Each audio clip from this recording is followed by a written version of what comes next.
Welcome to New Tracks Modeling. New Tracks provides unique mentoring opportunities to enhance your modeling skills by connecting with talented modelers and manufacturers from around the globe who generously share their knowledge and artistic expertise. Build your confidence, refine modeling techniques, and share your projects with a supportive community of fellow modelers, all while enjoying the world's most rewarding hobby. Join us every Wednesday at 7 p.m. Eastern on Zoom and YouTube for our free live program. Missed a program? No problem. Individual show segments are uploaded to YouTube for convenient on-demand viewing. Be sure to connect with the New Tracks community by joining the New Tracks Facebook page, where you can interact with other modelers and see what they are modeling. Visit our website at www.newtracksmodeling.com, where you'll find information about upcoming events and the latest issue of our magazine, New Tracks Modeler. New Tracks Modeler features articles from builds on the show, exciting new products, and other great articles. And now, here is the host of New Tracks Modeling, Tom Farrell. Good evening, and welcome to New Tracks Modeling, the live Zoom and YouTube show that airs every Wednesday at 7 p.m. Eastern. Jim Kello, Master Model Railroader and New Tracks mentor, founded New Tracks Modeling approximately 5 years ago. Jim established New Tracks Modeling to create a supportive educational community where mentors help modelers improve their modeling skills. New Tracks Modeling extends beyond this live program. We have a family of platforms that include our live Facebook page, a dedicated website, and the New Tracks Modeler digital magazine. We're also excited to continue with our New Tracks Mentoring Scholarship Program, an initiative you'll hear more about later in the show. Everything we do is entirely free for our participants. Our entire team is made up of volunteers who support New Tracks Modeling and the model railroading community. One more thing about our live show: we upload it to YouTube after it ends this evening, and then the individual segments are posted separately later in the week. So if you'd like to review them again, or you're welcome to do so on YouTube. Before we get rolling down the tracks, we'd like to thank our sponsor, Brennan's Model Railroading. Here's a brief video that we've put together. Tonight's New Tracks Modeling Meetup is sponsored by Brennan's Model Railroading. For over 25 years, Brennan's Model Railroading has been offering unique products focused on the O-scale market. Their flagship product, Brennan's Better Ballast, was an instant hit and continues to be the industry leader. The prototypical size and natural color blend of real crushed granite make it the choice for discerning modelers. Since then, Brennan's has developed a complementary line of natural ground cover materials. Brennan's also has craftsman kits that anyone can build. The complete photographically illustrated instructions assume you've never done this before, and explain in step-by-step detail how to create an outstanding model. The Frank Ellison Tribute series of kits are amazing additions to any layout. These kits take Frank Ellison's scratch-built iconic structures to a new level using modern methods and materials with Dennis Brennan's additional details and amazing instructions.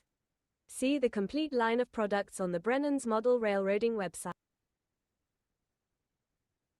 As I say every week for the past year, I encourage you to support Brennan's Model Railroading. He supports not only the show, our expenses are nominal, but yet we do have some expenses, but he makes a contribution to the scholarship program and to the New Tracks Modeler digital magazine.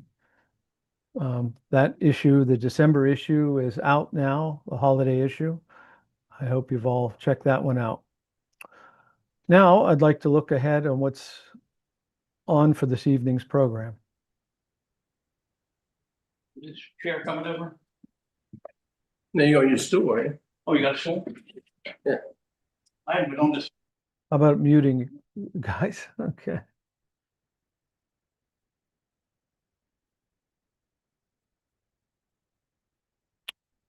Well, while that's going on, had weirdness with the share there. I didn't want to share for me. Hang on. Let me see you really why. got to switch to a Mac, you know. Yeah, there we go. That's my problem. There we go. All right, tonight's program, First, we're going to have, I'm going to read from mine because it doesn't look like it's accurate. The first one we're going to have is Master Modeler Series, Steve Bittinger, shopping at train shows. Then we're going to have a new presenter, Skyler Shippy. He is heavily into two-rail O-scale. He's going to be a regular contributor to our O-scale two-rail segment. He'll be leading that segment. And then we have Craig Veitch, a returning presenter from the land down under on the Master Modeler Series, Modeling a Rock Quarry, which is be a very interesting program. I've seen that one. And then our very own Phil Edholm, a New Tracks layout tour, how to make a video of an MR layout. And then we'll have our close and our caboose. Now I'd like to introduce Phil Edholm. We'll say a few words to encourage further participation for our live program, and he has something on our holiday schedule coming up. Yeah, so very quickly wanted to bring up that it turns out December 24th and the 31st happen to be nights where probably very few people want to do model railroading at 7 o'clock on the East Coast. So we're not going to have any formal New Tracks Live meetups those two nights. The bridge will still be available. So if you want to jump on, you can jump on and have a discussion, but we're not going to plan on having a moderator there or someone to moderate, to manage the discussion. But beyond that, wanted to just say happy holidays to everybody. I hope it's a great holiday season for everyone, and look forward to seeing you in the new year since we won't see you over the holidays. So with that, back to you, John. Yeah, and there will be one more regular show next Wednesday, be the final show for the year. I do want to personally thank all of our New Tracks modeling subscribers to the Facebook page. I posted a holiday season in Shantytown, and we have 1,400 members of that Facebook page, and 405 of you gave me a like on my holiday season in Shantytown. That's a record, and it's kind of a sad post, but it's on the depression and how the people in the depression struck Shantytown celebrate Christmas. Nevertheless, thank you for the 405 likes. That's over a third of you. Most of you know I run numerous Facebook pages, including the largest Facebook page for model railroading on the web. It has over 35,000 members, and my post didn't get anything close to 405. So thank you very much for taking the time to look at that post. I appreciate it. Okay, one more item before we notch the throttle forward and start tonight's journey. I'd like to highlight our New Tracks Modeling Scholarship Program.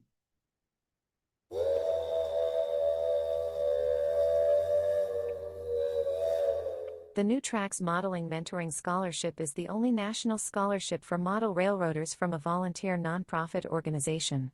For academic year 2025-26, we are awarding 4 $2,000 scholarships for model railroaders pursuing a STEAM degree.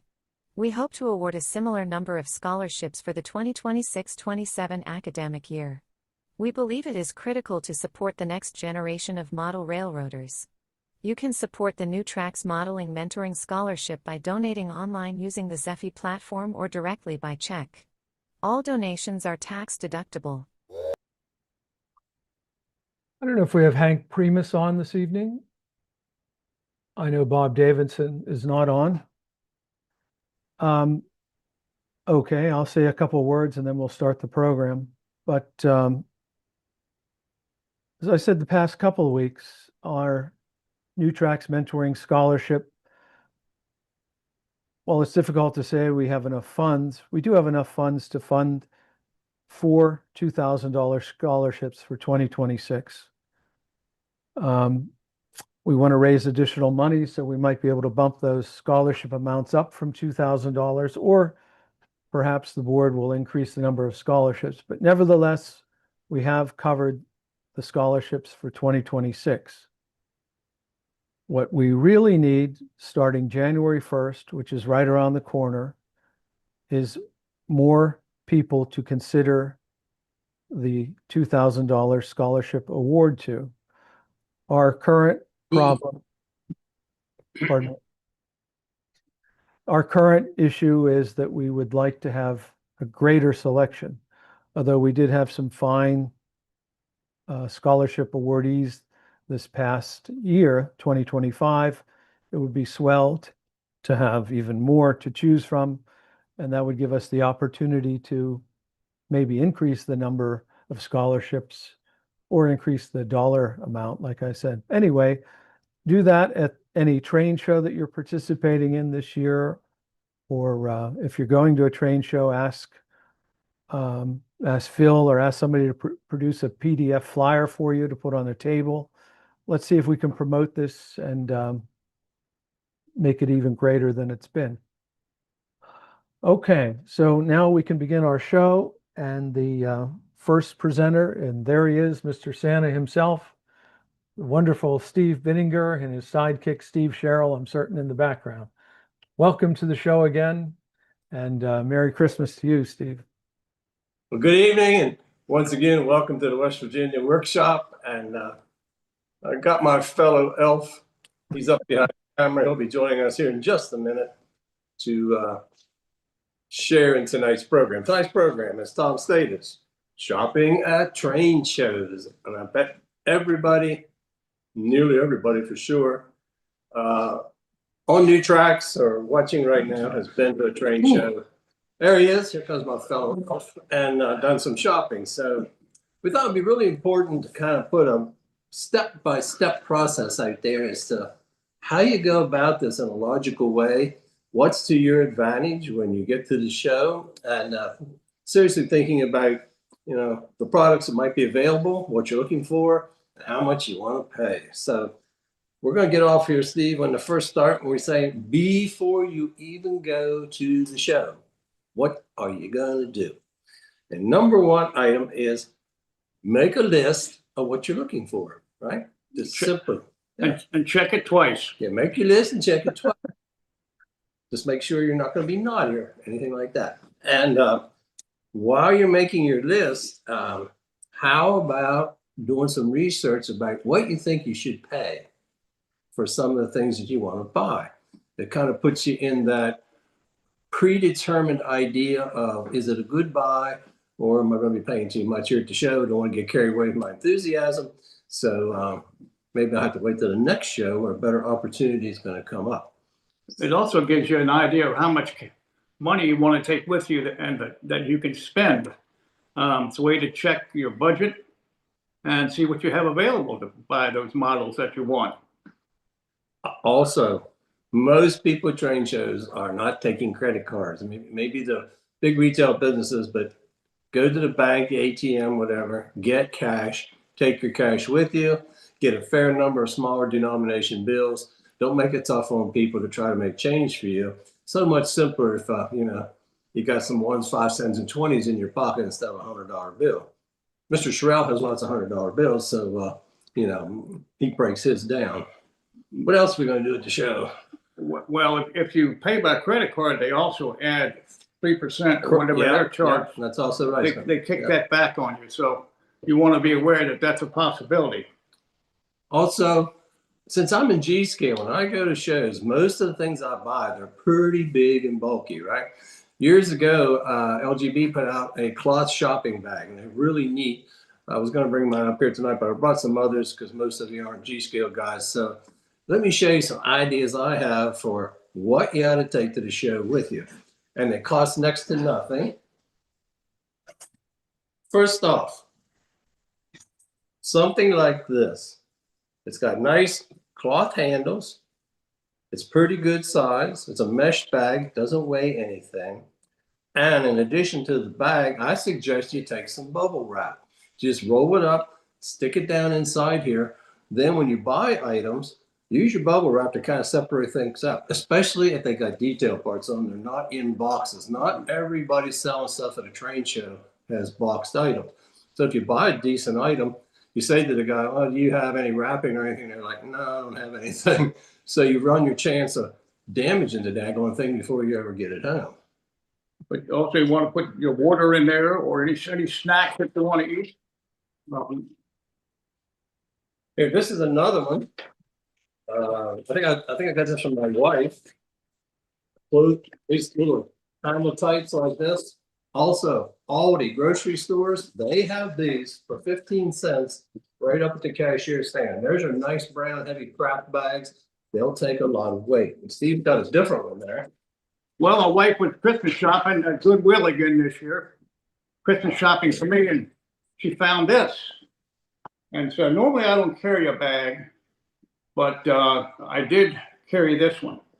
Because it is cumbersome toll tech, it may also catch someone's attention who is doing narrow gauge and start you with a conversation. Who knows where that can lead? It could even lead to a new tracks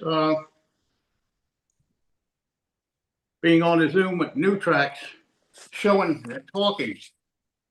So going back to, you made your list and you got a ballpark of what you want to buy. So last time I was looking for Aristocraft 2-bay 55-ton hoppers. I wasn't real picky about the road name, just anything east of the Mississippi River. And if I bought them, I'd either run them the way they were or they'd become repaints, and I just use them for that purpose. I went on eBay today, and there are Aristo 2-bay hoppers on there for sale, plenty of them. From $59 to $99 is the range in price. The gentleman selling the $59 one, he wants $16 in shipping.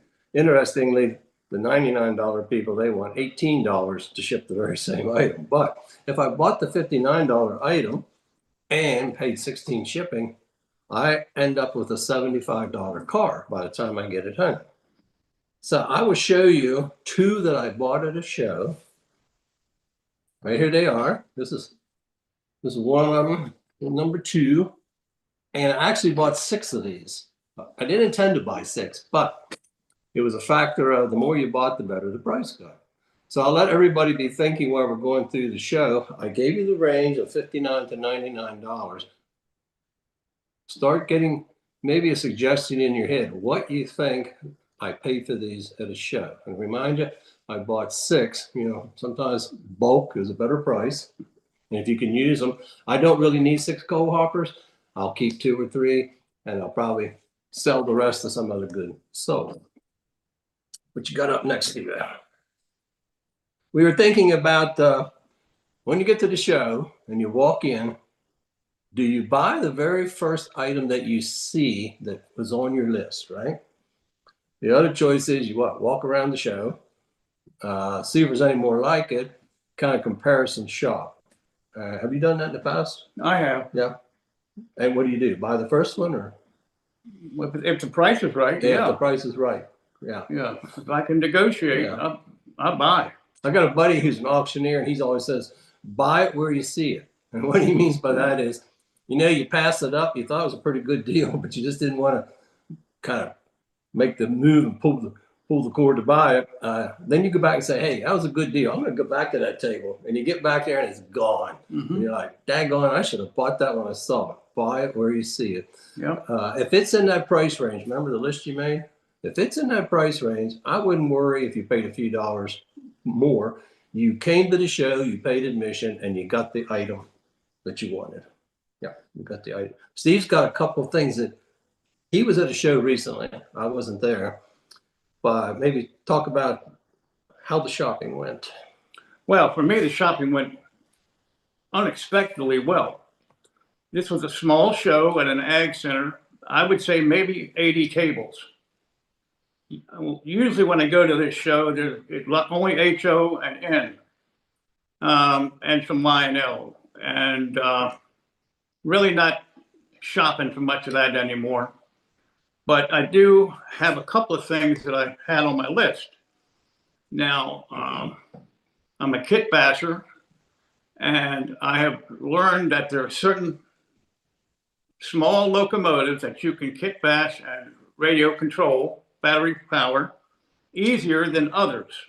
And some of them are these.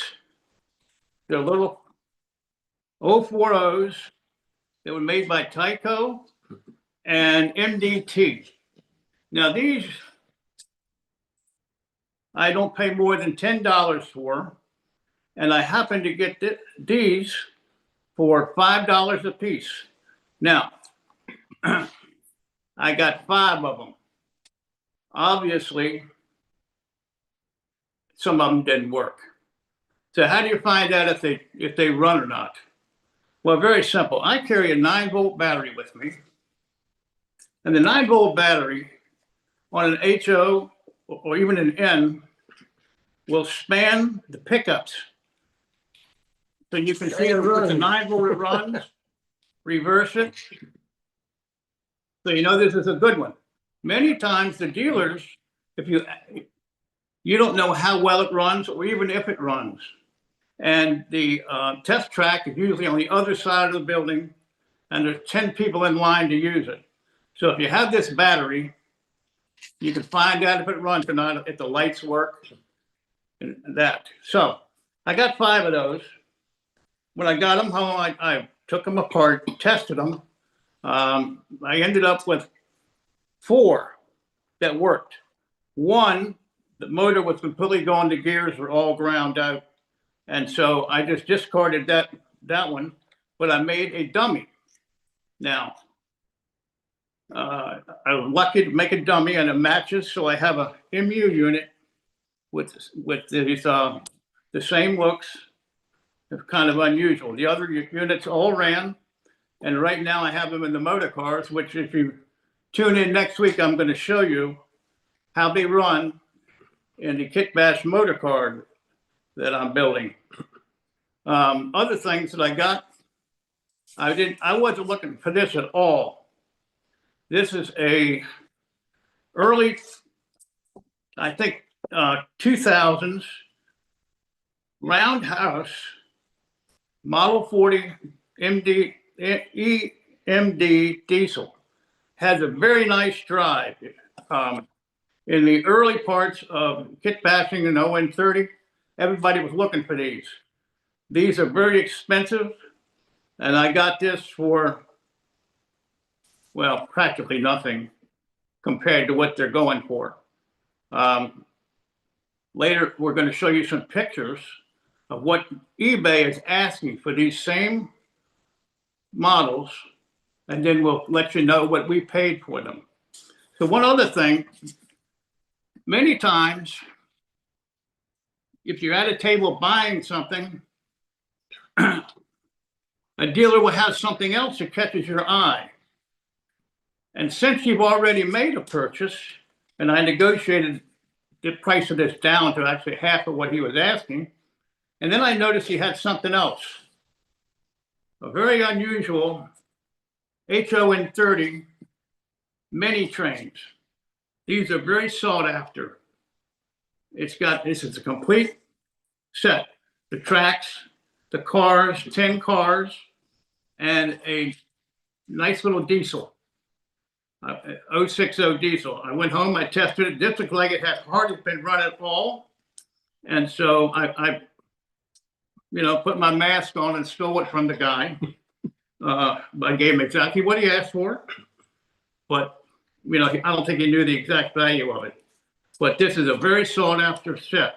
And again, on eBay, I'll tell you what I paid for it and what they're going for. You'd be shocked. Okay? Well, this is where Steve and I have walked through the shows and done 2 things. One, if a fella has like a lot of one item, HO, let's say it's an O scale, got a big table full of O, but down at the end, he's got 5 pieces of S scale or 5 or 6 pieces of G scale. Generally, these are items they've picked up along the way somewhere, but they're really not in their normal forte of what they handle. So they either find 1 or 2 things. They're exaggerated in price because they don't know how much they have to sell for, or they're way undervalued. for the same reason he's telling you about the mini train right here. So also, as you're walking along, you only have so much table space. Tables are not cheap. Guys bring a lot of stuff to it, but they'll set it in boxes on the floor. And it's kind of gets shoved back and you don't really readily always see it. So I'm always careful to walk and look down. Oh, okay. G's big and bulky. Maybe they got track, maybe they got car or two or something under there, some scenery or building items. Or I just walk up and say, hey, on your boxes under there, would you happen to have any G scale? And they're like, oh yeah, I got some stuff right over here. Let me get it out. And just wait a minute, I'll get it out for you and you look through it. Box lots under the table. A lot of times I just say, what do you take for the whole box? Just okay? Yeah. They'll be like, great, I can get this thing out of here and gone and I won't have to take it back home again. So that's been some of the really good buys over the years. I find this is true at the TCA show at York, where there's just a huge amount of materials and great discrepancy in prices with these people who are normally maybe O scalers, because most of them are. So the G scale stuff tends to be really reasonable item to get a hold of. After you go to the same show for 5 or 10 years, Yeah. you know what shows are good. And by good, I mean the dealers go there to sell products. They're not there to take it back home. So they're the ones who are going to give you better deals than what they initially asked for. Always make an offer. All they're going to can tell you is no. And if you option to buy more than one item, you have more negotiating room. We have some of the smaller shows lately, they just want to sell and they don't want to take anything home. Now, another way to get good bargains is from model railroad clubs to have items that are donated. I think we can get Craig Cassidy to maybe talk about what his model railroad club does at Timonium. After we make our presentation, if Greg would maybe say something to let us know what happened when they had 9 or 10 tables of items, and they didn't want to take any of it home. I can tell you. So I don't know how that came out, whether they sold a lot or not. The other thing is, you don't have to buy all these always pristine items. For example, this is my recent order from Charles Rose Supply for just some detail parts, right? And the bottom line on this is $131.10. And every item on here is one item, a item. It's not multiple. And this, I'm waiting on the rest of it to come. I have gone to shows where somebody had a piece of equipment that got manhandled. The wrong person had it. They dropped it. It ran into something. They left it set outside and it got messed up. The wiring doesn't work. They don't know why it doesn't run. It just doesn't run. So I'll buy those items, bring them back, and as a scratch builder, you know, I'd like, okay, let's count all the handrails, grab irons, bells, whistles, you name it, that's on here, and I just take them off and they become my parts inventory for my next build. Usually probably a small fraction of the price. And when I get all done, whatever I have left, I've dropped that in the box already and just set it to the show and said, here you go. Somebody else will come in and buy that because they got an idea for the very same stuff. Now, sometimes you can shop for others. I know if I go to a show and they have a lot of G-scale, I've called Steve and said, hey, they've got G-scale here a lot. What are you looking for? Are you looking for anything in particular? You know, and he'll tell me, hey, I'm looking for, you know, some hoppers, which he won't say that. But you can do that with your friends. You can say, hey, I see this, you know, Challenger, and if the guy only wants $100 for it, are you interested? Yeah, go ahead and get it, he might say. And then you can shop for him. Maybe he couldn't go this time, you know, family situations, and he just couldn't make it. So I've done that. I've even bought things for people that I think don't give me permission to buy it, but buy it anyway, because I've negotiated it down at a reasonable price, and I can take it and pass that along to them. And maybe they were looking for that item, or, you know, they mentioned it to me in a conversation. So always help out others that are looking for items. And one other thing, if you have some cash, I usually take, a couple $100 no matter what. Sometimes a friend of yours will come up a little short and he needs $40 or $50, but he can't get to the bank. He can't get to, get any money. And he'll say, look, can you let me hold 50? Now, if you know the guy and he's pretty good, you can loan him the money so he can get this item and he'll give them the money back. You're helping him out. It's not hurting you any, but it might be making his day. I'll tell you a funny little story about that, Steve. There was a show in Harrisburg this past year. One of the people we both know called me up and said, hey, he said, are you still looking for air wire throttles? I said, oh, yeah, I am.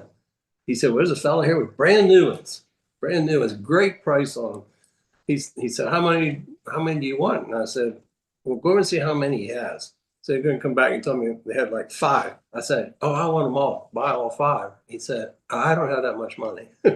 He said, but wait a minute. He says, I saw 2 guys at the show that we know.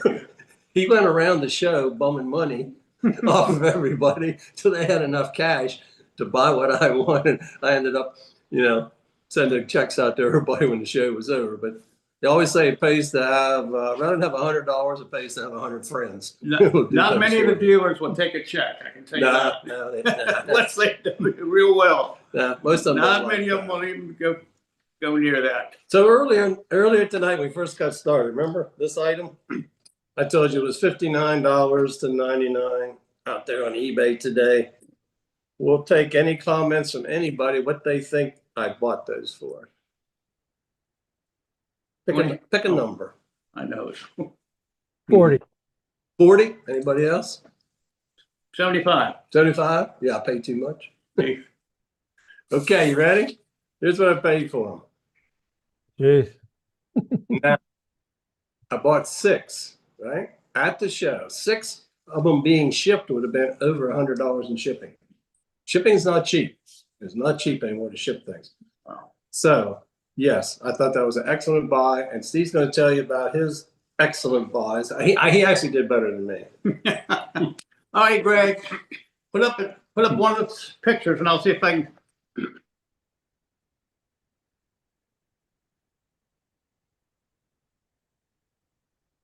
I don't know which picture's coming up. I have to look on YouTube.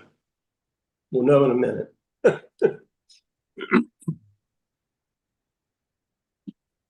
Greg, you got the pictures? Yeah, they're up. Because we can't see them. I can't see them. Not yet, anyway. Well, they're up between. Tell me what they are. Just tell us what they are. This is the 040 diesel. The 040 diesel. What's it say on YouTube? $146? No, it's the Plymouth diesel. It's the Plymouth. Okay. eBay item. One of them was $14.95, I believe, and the other ones were $44. Am I correct? 32 bucks, 44 bucks, 22 bucks, and $8. $5 a piece. Okay. Wow. Next picture. This is the Tyco Santa Fe 040. Okay, that was one of these. That was one of the diesels. It's just different road names. You can see what they're going for. And that's a listing of it today. I just took it off before we went on YouTube. Okay, put up the next one. The Roundhouse model switcher, the EMD model 40, the Bachmann Union Pacific EMD. I got it. You'll never guess this one. This was almost brand new. The wheels were shiny. It even had the instructions. So I think this one had never been run. I think that's $146. There's like 4 of them across it, if I'm not mistaken. Oh, I can't see them. Anyway, I paid $20 for that. Okay. About the shipping on these. Now the guy wanted 60 originally, and I said, how is that the best you can do? The guy said 30. I said, how about 20? He said, okay, take it. Okay. The Mini. This is the Roco HON 30 diesel for Right. 120. Pictures is just the cars. That's got 10 cars. What you're seeing on eBay is they're selling them in blocks.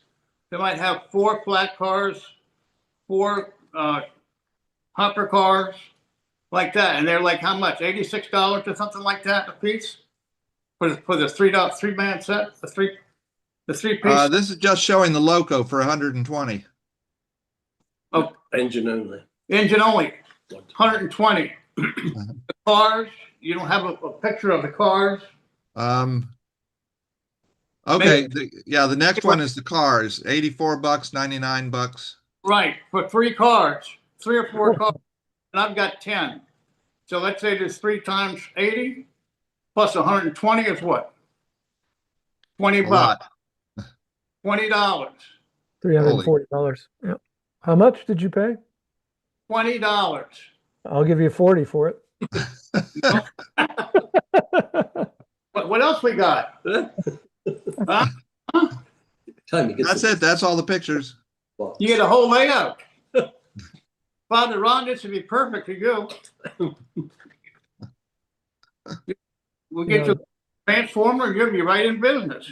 That is an extremely rare set you have there. Package this up. Christmas.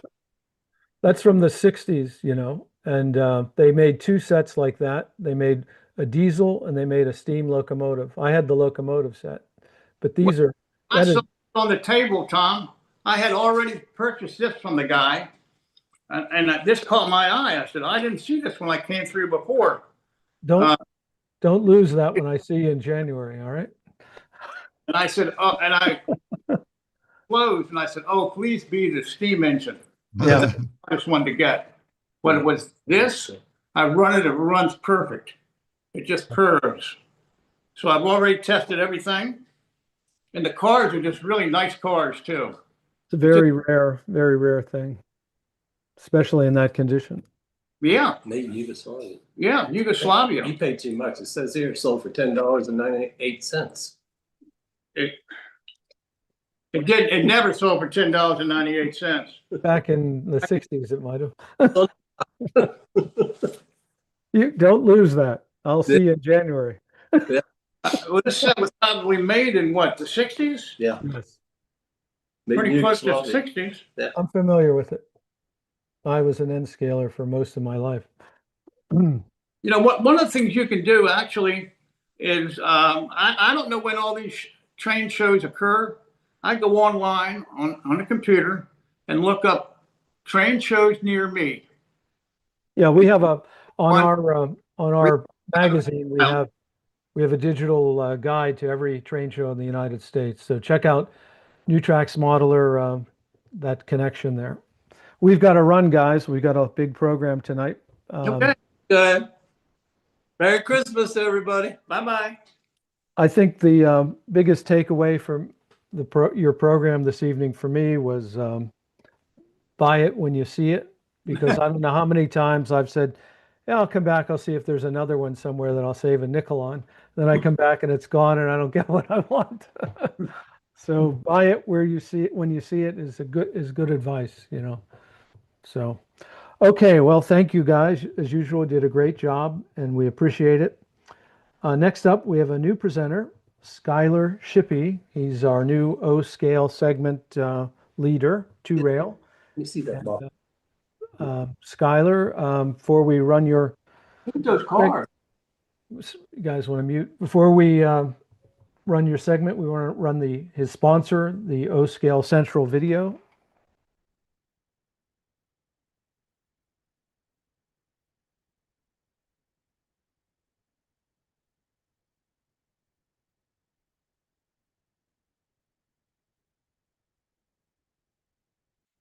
Or not.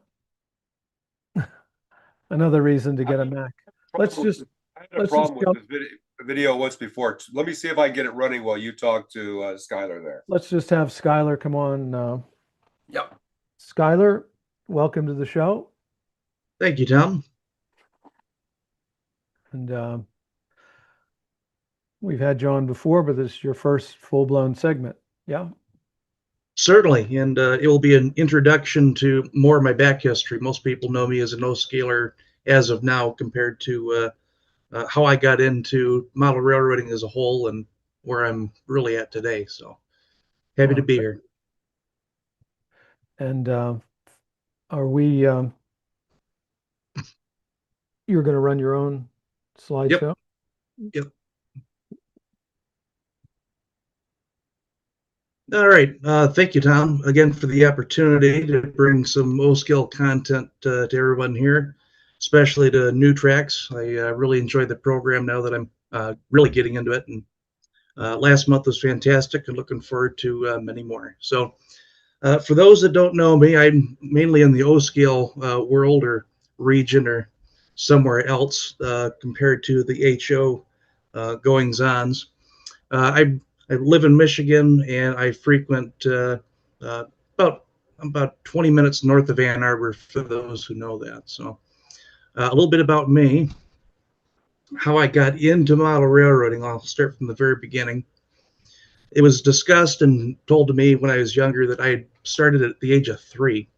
Most guys say, oh yeah, when I was 5, I got my first Lionel train from my dad at Christmas. And supposedly I started at 3. So that originated from Thomas the Train VHS tapes, which were narrated by George Carlin, who later enjoyed as a comedian. So it's kind of funny how life works that way.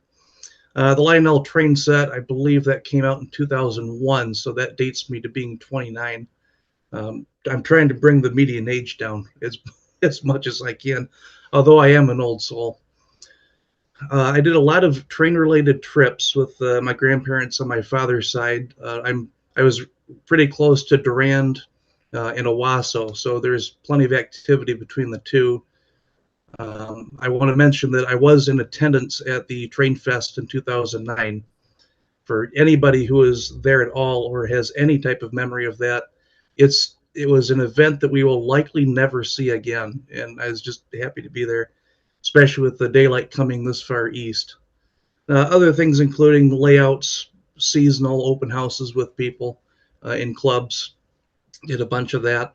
And at that point, I was into Lionel 3-rail. There's a depot that was close to my grandparents that during Christmas would set up a layout and invite the local kids to bring their stuff to run, which at that point was a revolutionary idea to me. So I took advantage of that as much as I could. And that brings me to frequenting the Junction Valley Railroad. If any of you guys have some extra time tonight, Google that railroad. It's pretty unique. This guy custom built pretty much everything, and it turned into the largest quarter scale railroad in the world. Unfortunately, due to 2008 and all of that, funding came up, and he was pretty much funded by trucking. So because of the recession, it started to peter out and eventually closed 5 or 6 years later. But again, interesting railroad. You can see in the picture there's cement where the rails are positioned rather than ties. Pretty unique. In this setup, there's an ABA consist that he had that he kind of shaped after like an Elco PA or FA. And a time or two, I was in the second A unit. He trusted me as a youngster, which this hobby is well known for. And again, it was certainly enjoyable and unique. And sometime in 2007, there is a hobby shop that was attached to this place. And in it was a flyer for the Detroit Model Railroad Club. So that's 2007. That was November. And wasn't too long later, I joined. So that's an O-scale 2-rail layout, which means that I've been an O-scale for quite a few years. I want to do the math, but I want to stay young for a few more years. So as a junior member until I turned the age of, 18 or so, I would be the young guy. So if there was a derailment on this large layout, I would go into all of the bench work that was designed and built in the 70s when those guys were in their 40s and 50s, and re-rail stuff, cleaning track, again, which couldn't have been reached. cleaning locomotives, got pretty good at that. And at that point, I started to investigate and become fascinated with just the range at which the O-scale two-rail models were either manufactured, kit bashed, redriven, or repainted in some cases, like the backheads were pretty unique. So I had an appreciation for that. And we also have open houses, which are seasonal. They run pretty much through November through March. We axed February due to weather, but we have open houses from 11 to 5 in the Christmas season and noon till 4 in the other months. And we just run trains in circles for the public, and it generates income. So why am I talking about all of these dirty details rather than just enjoying trains? Well, I joined the board some 8 years ago. So in those 8 years, I was just reelected last night as my 4th year as president of that organization. For those that are not aware of it, I will probably have some content later on that will showcase more of it. There's a few things here tonight. But that's leadership, and I'm happy to pitch in to continue the club, because the importance of clubs was underappreciated back in the day, and I'm trying to keep this one upright and centered and pushing forward. So technically, as far as skills are concerned, rather than leadership. For some reason, I didn't want to play the MP3 in that video. Didn't want to play. This happened, I think, once before. I tried to play it. For some reason, Zoom doesn't like my copy. I've moved it, but I think it's better. Just when you get done, say we want to play that video, O-Scale Central video, because you're president of O-Scale, and I've got it set up to play, so I'll play it when you say it. Okay. All right. When he's done, I'll say, all right. Okay. Yeah. And then Zoom just it just wouldn't open and run. It just wouldn't start up. It just. All right, glad to hear that's ready in order. Okay, so that's the leadership. I've been on the board for quite a few years again. But coming up to the technical side of model railroading, my more leisurely enjoyment of it comes to track laying. I learned how to hand lay track, scratch build track back in 2013. Most of this is code 148, although a lot of the club mainline is 172. Which means just a lot more filing, and it just takes longer. At this point, without going into a full audit, I would say I'm well over 1,000 feet of scratch-built track.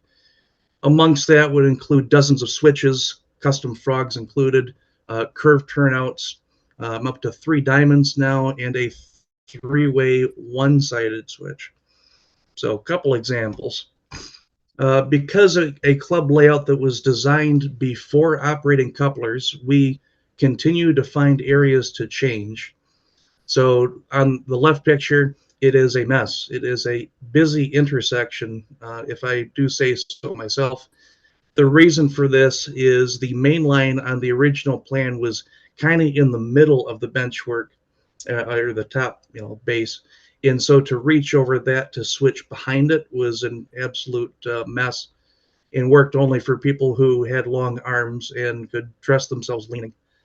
So this was a complete tear up and redo. I prefer that rather than dealing with the old benchwork of, again, the 70s that has kind of warped in some spots, not exactly been supported in some others, and people either walk on or whatever without a care. This is all 3/4 inch plywood, so we build it to walk on, and I wince when people walk on track, but most of the guys I coach. So here you see there's 2 diamonds, but there's also a crossover that's in real close proximity. And using this picture rather than the completed track work that's there today it's just another unique thing to view in the process of completing the track work. Again, the diamond, you can see each frog of the diamond that's custom built for the angle. I don't even know what that degree is. I just knew that's where the track centers crossed. And having this skill to me is extremely freeing, because I'm not I'm not held down by prefab track, prefab turnouts, and trying to customize those. I can just cut some basswood, find some rail, and I think the hardest thing that I've had finding at this point now is the Upson board that we use for the base. However the case, we find a way to answer all of our questions in one thing, such as this organized mess of an intersection, which it's fun to operate, fun to hear things hit the diamonds, and just another example of the skill that I appreciate that I have. On the right side, it's a little more self-explanatory. There are 3 tracks, so it means there's a 3-way turnout. However, it's not a traditional 3-way turnout. Most are a straight section in the center and then either a left or a right. Well, obviously left or right. In this case, because there is a diesel engine facility further to the right out of frame, I wanted to have a 3-way turnout just so the tracks spanned immediately out as soon as possible, because a club layout collects 2 things: a lot of rolling stock and a lot of locomotives. So the more storage we could have, the better off it would be. So events. So as I mentioned, our open houses, they generate about 25% of our income. We have a bunch of operating sessions. We've got 2 large ones where we invite people from multiple states away. We call it our fall O-scale gathering and spring O-scale gathering. In this view, you would probably guess what kind of a building it kind of was if you would see the other part of the ceiling. This was an old movie theater. So the floor slopes, and there is another level underneath what you see in the left picture on the layout, which again makes it more unique. And we have 7 feet of elevation change on rail. It's pretty fun. And also working on the layout year round. That's an every Tuesday thing, either adding to the layout, fixing problems, or replacing electrical equipment, usually to upgrade circuit breakers. On the right-hand picture, we have the fact that we attend numerous train shows selling donated items. I heard an echo when I was thinking of my presentation and hearing the previous bit mentioning clubs that had items donated. We've taken advantage of that as much as we can because this has now become over 50%, nearly 60% of our annual income. But it also gives us another chance to go out and hang banners and bring our portable layout and showcase ourselves at the same time we're selling stuff. All right, modular madness.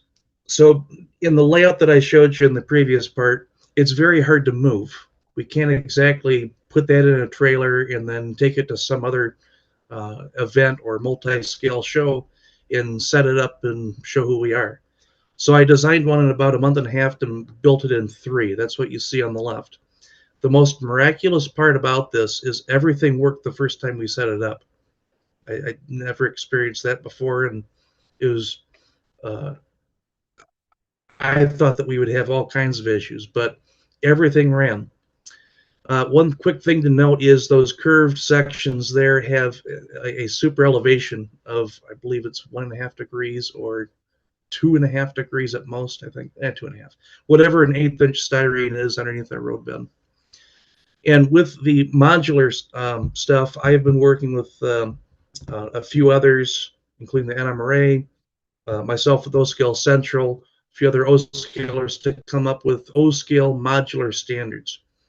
We've pretty much completed them. Now we're just trying to come up with the preferred route of publishing them. We have a landing page on our website for it. We have to create that before we finish the standard. It's just, we're looking at January to publish them. And the idea being is that we create the intention of going to multiple multi-scale shows throughout the year, having a space for an O-scale modular layout, and having a bunch of guys bring their modules. The best part about it is you don't have to be an O-scaler to do that. A little bit of a pitch. I won't do too much more. On the right-hand side is a picture from the Cleveland O-Scale show, which I manage. The 2 modules to the right where the SD40s are going across were from Pennsylvania, and then everything else was from me in Michigan. So that turned out to be the first annual Cleveland O-Scale modular meet. So looking forward to next year. The nice part about these modular things is you get to meet people regionally outside of even our local train shows. It's one thing, but at Cleveland, I meet a whole nother group of guys, although some remind me of others closer to home, but it is nice to get out into not just our local area, but also to modelers, dare I say, nationwide. On to the next thing, because I'm involved in a few too many things. This is two pictures that were kind of merged in the middle. That's why it looks incorrect, but it's close. This is a private O-Scale layout that I got involved with in 2014. It's owned by a gentleman by the name of Dick Tomlinson, and I can't go through a whole thing tonight on all the changes we've made. However, I will show a few examples. So in addition to the O-Scale Club, this layout is about 10 minutes away. And this is a point-to-point railroad, believe it or not, focused heavily on operations. The design of the house was influenced by John Armstrong, and the idea with all of the trusses was so there are no poles. However, those that are looking at a monitor close to their face, you'll see there's two posts near the center of the picture. That was to hold the hot tub up, but that's gone now. So there are no posts at all, and the layout has grown just a little bit. So on the left picture, if in your memory you have the last image, this is about the same angle that you're looking at. So since 2015, we rewired the layout and we added the Eastern Division, which is that elevated track now on the right on what looks to be a dam wall, retaining wall side. So there's been a lot of work in the past few years to get this up and running. And my goal is to have this layout completed for Dick, because it is a very unique layout for any of those who went to the National NMRA convention. This was on the tour list, about a half hour, maybe 45 minutes north. On the right-hand picture, I just added that because you can't see across the basement anymore, and it shows a little bit of the backside. Not to give a whole layout tour, but the most unique part of this layout is in the back left corner of the right image. There is a PVC pipe that goes through the wall and goes 18 feet outside of the house. That's the third leg of the Y at the town of Middle Fork, and that's how we turned the daylight train, which ran on this with a full set of cars. Very unique, was written up in Model Railroader at least once, and then referenced in a letters to the editor section. Notable structures. When I got involved, there were certain aspects to the layout that needed to be completed to truly come up with the full intention and image that Dick Tomlinson had when he first designed this.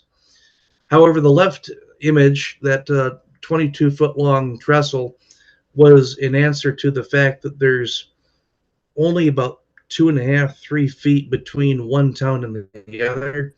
You can't exactly put enough fill up there or have a hillside that looks natural. So we just filled it with just a bunch of basswood and steel rail and made an elevated trestle. And that trestle goes up at a 1.5% grade, and I outsmarted it by angling the bench work, or the base of it, the 3/4 inch plywood that's underneath. I had that go up at 1.5%, so that standardized all of the bents, which probably saved, oh no, I can't imagine how many hours. Probably would have doubled the project. Estimation of time completed to that for the trestle, the bridge on the right, and there's also a bridge on the left-hand side. I probably would clock that in at about 100 hours. And so when I completed that, I thought that was great. And then I started on the project on the right-hand side, the right image.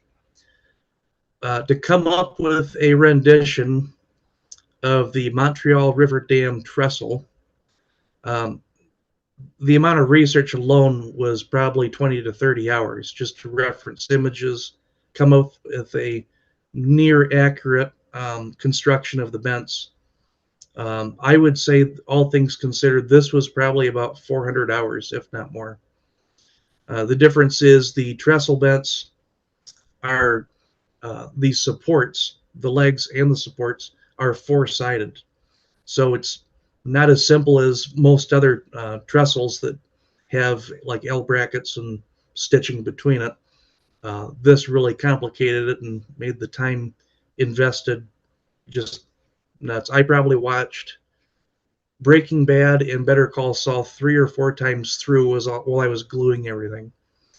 At this point, I will mention that the trestle on the right, I will do a full 20-minute segment into the construction of that.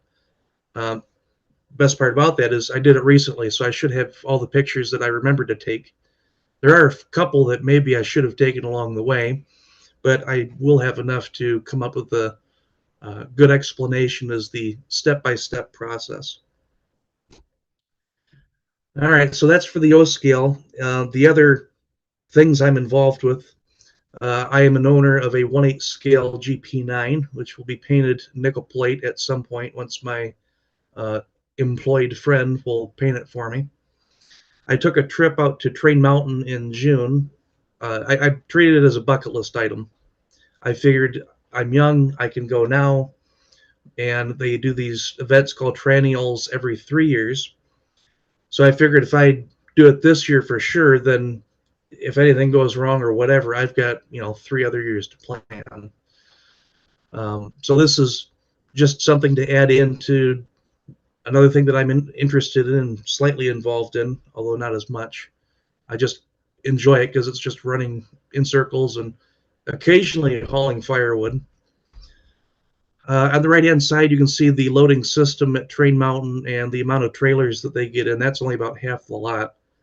It's quite the mecca for 1/8 scale stuff. I did say that this is not an O scale. However, I didn't have a caboose at the time. I just have the locomotive and a few cars, but I didn't have a caboose. So I brought a Overland nickel plate bay window caboose, and I mounted it by using drywall screws on each coupler into that track board of 2-rail track. And the amount of pictures taken of that just bewildered me. I didn't understand it, but I didn't exactly question it. I just kind of laughed at the amount of attention that came upon that. So with that being said, my current roles, and these are, it's a quick title, but there's a lot of work involved in, for sure, the first 2. The third, I'm probably a few hours a week, but the first 2 are, it's a lot of time, and I pride myself on the fact that I'm helping the hobby. I'm not enriching myself at all. I'm, in fact, working on my own projects is probably 5 years on a backlog at this point. So I am president of O Scale Central. It is an organization that promotes O Scale, primarily 2-rail, but also 3-rail scale. President, of course, of the Detroit Model Railroad Club, as I had mentioned, and the membership director of the Nickel Plate Historical and Technical Society, if that would give away what I model. So with that being said, that is the completion of my presentation. I'm going to stop sharing this, escape, go to full side, and if anybody has any quick questions, I'll be here to answer. That's a lot under your belt there, Skyler. And I'm personally a member of O Scale Central, and they're a fine group of individuals, although I did miss the board meeting yesterday. but Don't worry. It's a It was fine Monday. organization. O Scale Central is also promoting narrow gauge as well. Yep. So are there any questions for Skyler? He's going to be promoting our 2-rail O Scale going forward, and give him one more thing to do because he needs more things to do. I do. In my spare time, I set alarms and turn them off. That's pretty good. Any questions for Skyler? Okay, what we'd like to do is, since we had a little technical difficulty, and I'm sorry for the phone call that I didn't catch on, I was on, interrupted your program a little bit, but we'd like to run the O Scale Central video because they sponsor his segment.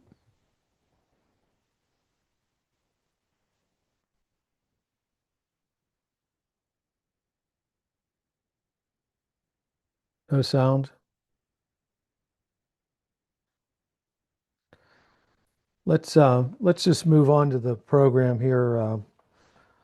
Let's thank you, Skyler, and Thank you, Tom.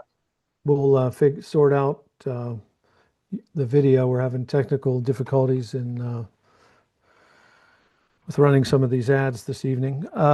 Next up, we've got modeling a rock quarry from our friend Craig Veitch, all the way from the land down under.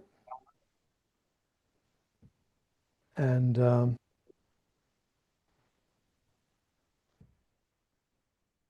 no, let's just forget about these videos this evening. Let's just go with the show.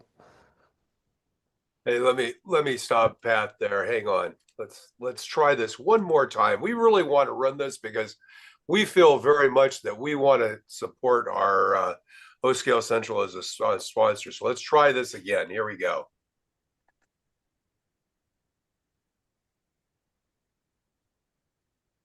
There we go. I'm David Vaughn of O-Scale Central. O-Scale 2-Rail, models built to 1:48 scale and running on 2-rail track, is the best kept secret in model railroading. We are pleased to introduce O-Scale 2-Rail to the larger model railroad community. O-Scale 2-Rail is for modelers. At twice the scale and 8 times the mass of HO, O-Scale's heft and ease of modeling create an outstanding model railroading experience. O-Scale 2-Rail modeling is as varied as railroading itself. Modern era, transition, or old time, standard gauge, or narrow. A wide variety of models is available at affordable prices. There is a supportive community and lots of shows, clubs, and events. You can explore O-Scale 2-Rail by going to our website, oscalecentral.com. You will find information about the scale and how to get started, as well as a free, searchable, scale-wide product and service guide and listings of coming O-Scale events. You will also find information about how to join O-Scale Central. We promote O-Scale 2-Rail and support modelers in the scale. When your eyes are going bifocular, when you need fresh challenges, keep O-Scale 2-Rail in mind. Check us out, oscalecentral.com. Thanks.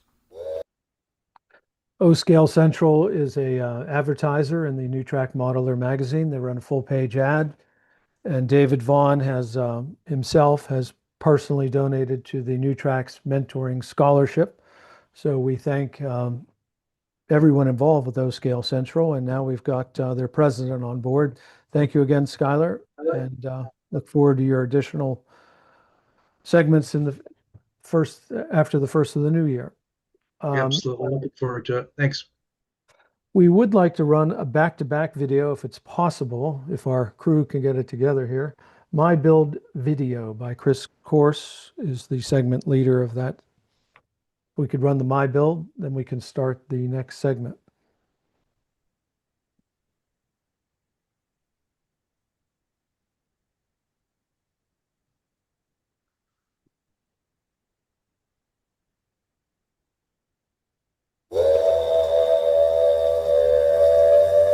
Don't miss the monthly New Tracks Modeling My Build event.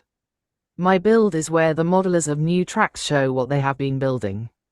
See amazing modeling with some My Builds featuring specific topics for modeling. If you would like to have your models included in the My Build, please email your modeling photos to Chris Corse at railrunner130@hotmail.com. If you are a first-time My Build participant, please include a photo of yourself.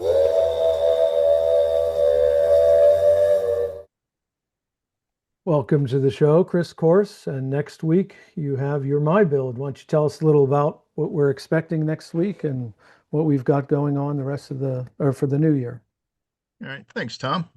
All right, coming up next week, December 17th, there's a challenge of layouts. The submission deadline for that is December 14th. So anything you can come up with for layouts would be greatly appreciated, but really it doesn't have to be. Whatever you've got, whatever you're working on, whatever you found at the local train show that you would like to share, please send me photos and we will put those on. We've got a bunch of participants so far, but the more the merrier. Let's see if we can fill this show up, everybody.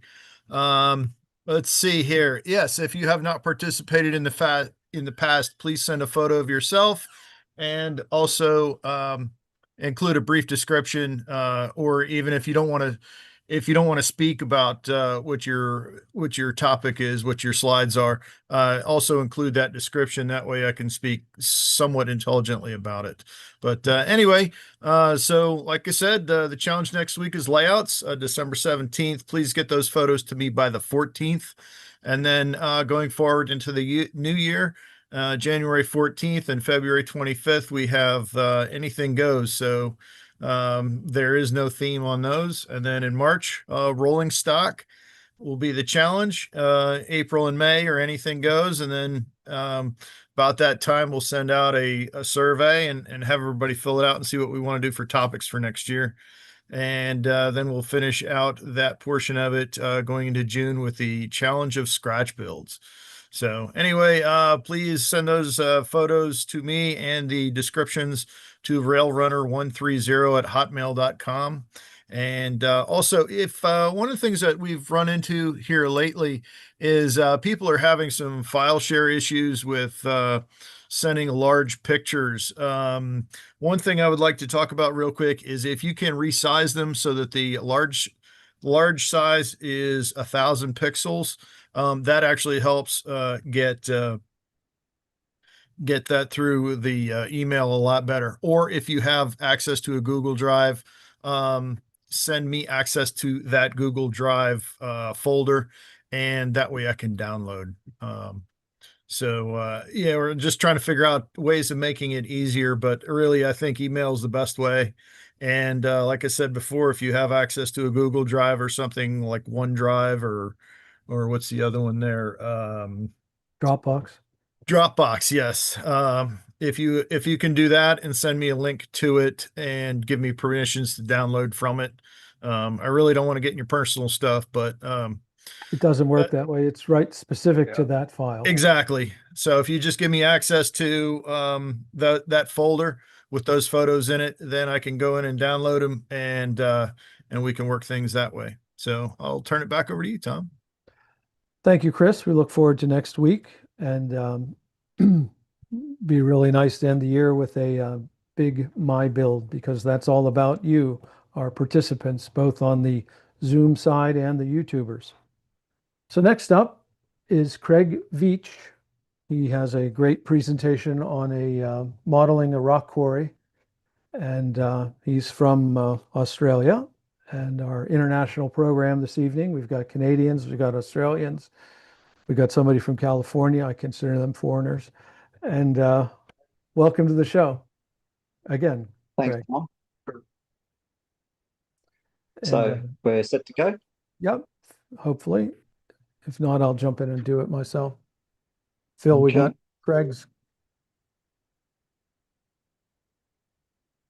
There we go. Beauty. Thank you. So if we can have the first slide.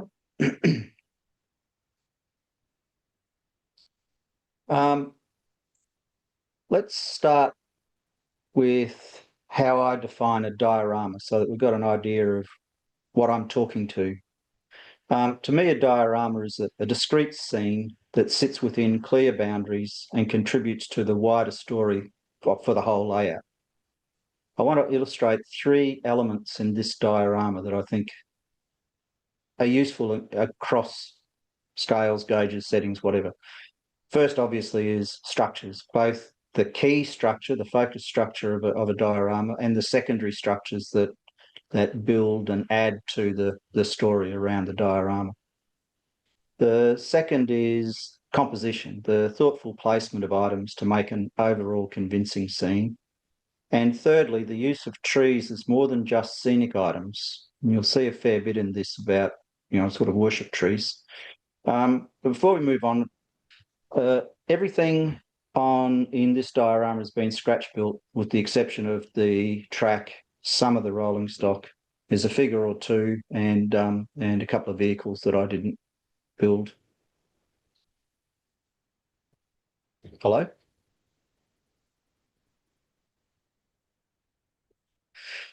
So before we move on, briefly, my layout room is small. It's less than 10 feet by 12 feet.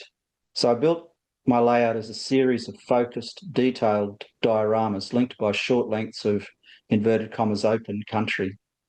It's also a double deck layout linked by a helix.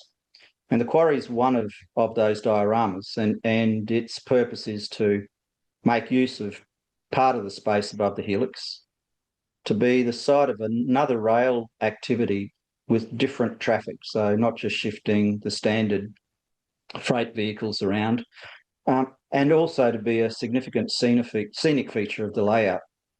And in many respects, it's the first scene that people see when they squeeze into the matchbox-sized room. To that end, all the structures need to contribute to the Quarry theme, so they need to look the part. Next slide.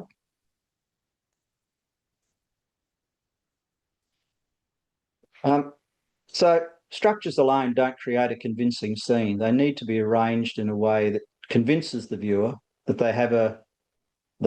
the structures have a purpose and contribute to the focus activity. And so we look here in the Quarry. Well, it's a ballast quarry that is actually the prototype actually supplies ballast to New South Wales Railways. But it tells us that we've got a ballast loader and the other elements that make people think, yeah, okay, we can understand where this is heading. So while the quarries are important rail-related industries, we don't necessarily have to model an actual quarry. And having seen Tom's quarry earlier, I'm glad I'm not modelling a quarry. Just the railside structure is what we really want to tell the story that these hoppers are being shifted up here to receive some ballast to take to another site. So the scene needn't take a lot of space when we're just looking at the rail side structures, but it should give the viewer a reasonable feel for what occurs rail side. And I think the best way to achieve that is to be guided by photos of the prototype. Next slide. Now, remember I said that a diorama should have clear boundaries. Back scenes, mountains, scenic breaks, and even model walls are common, what I call hard boundaries. But I didn't want a hard boundary to this diorama because it would have blocked the view of the second diorama on the helix, on the top of the helix, which is a farm diorama at the rear. Hard boundary also would have made the truncated conveyors even more obviously truncated. And the diorama is no more than 18 inches at its widest, and it's sometimes difficult to meld a hard back scene into such a narrow space, do it convincingly. So trees, bushes, rivers, roads, fencing, and even space alone can be soft boundaries. They can be seen through, but they provide a clear message about the scenic limits of a diorama. Trees can also be used as scenic blocks and to control views within the diorama. So we can get the viewer to shift around and get a feel for things. So let's have a look at each of the elements in a bit more detail. Next slide. But first, here it is. This is the photo that inspired and informed the diorama. This quarry, ballast quarry, is, I think, about 10 or 12 hours drive from where I live. It's in sort of central New South Wales, about an hour or two north of Sydney. I didn't have the space to model it faithfully, but I knew I could incorporate the key features and structures. So I scaled and scratch built various structures from this photo all the time while watching or sort of listening to a tour de France 1 year. Next slide. So just going back to, this is what it is. The Quarry siding is just an extension of the helix. So the Quarry diorama sits over the helix. The siding itself covers about 70% of a helix loop, and the diorama covers the final 6-7 feet of the siding. Next slide. Now, I begin dioramas by first placing the signature structure or feature and then building and everything in and around that. So they'll try and get a coherent picture. The loader is obviously the signature structure here, and it's located at the point where the line levels out, having climbed at a 1 in 50 grade up to where the locomotive sits, and then it's level for the remainder of the siding so that the ballast wagons don't take a trip down the helix at some point, their own volition. And originally, my intention was just to model the loader and the tower, but that already wasn't convincing. So I decided I'd add some of the conveyor serving the loader, at least in part, to make a more convincing scene. So this required an extension of the scenic area rearwards and upwards. Next slide. So here we see the conveyor and the extended scenery are being worked on in tandem, each informing the other's development. The conveyor is resting on the tower header, and then you can see at the far end of the conveyor there's 2 screws, which at this point are setting the conveyor's slope. Then I measured out and created 3 trestles to fit under the conveyor, and the 3rd trestle replaced the screws, so that eventually we've got just a model. Next slide. So returning to the prototype photo, I decided that I could include these structures in the scene. So number 1 off in the top right there is an old wood and iron shed that's way up on the bank. Number 2, the green shed is pretty roughly built. It doesn't even have, if you look at the gap between the roof and the walls, for example. I'm not sure if it was even completed at this point. And then in front of it's a rough stone wall with a gate leaning against it, which is the main entry to the quarry. Number 4 is a round hopper that's off in the distance between the loader and the wooden shed. And then the number 5, the rock fines that are collected from under the tower, the loader tower, and then piled up near the bank. And just at number 6, you can see the railings of a concrete stairway that lead up to a control cabin. And yes, I can count. There is a number 3, another shed of corrugated iron, but it's outside this photo, and we'll come to it later. Next slide. So this is the photo I used to construct the control cabin. Again, scaled from and sort of got a feel for where it sat. As I said, the concrete stairs lead to it.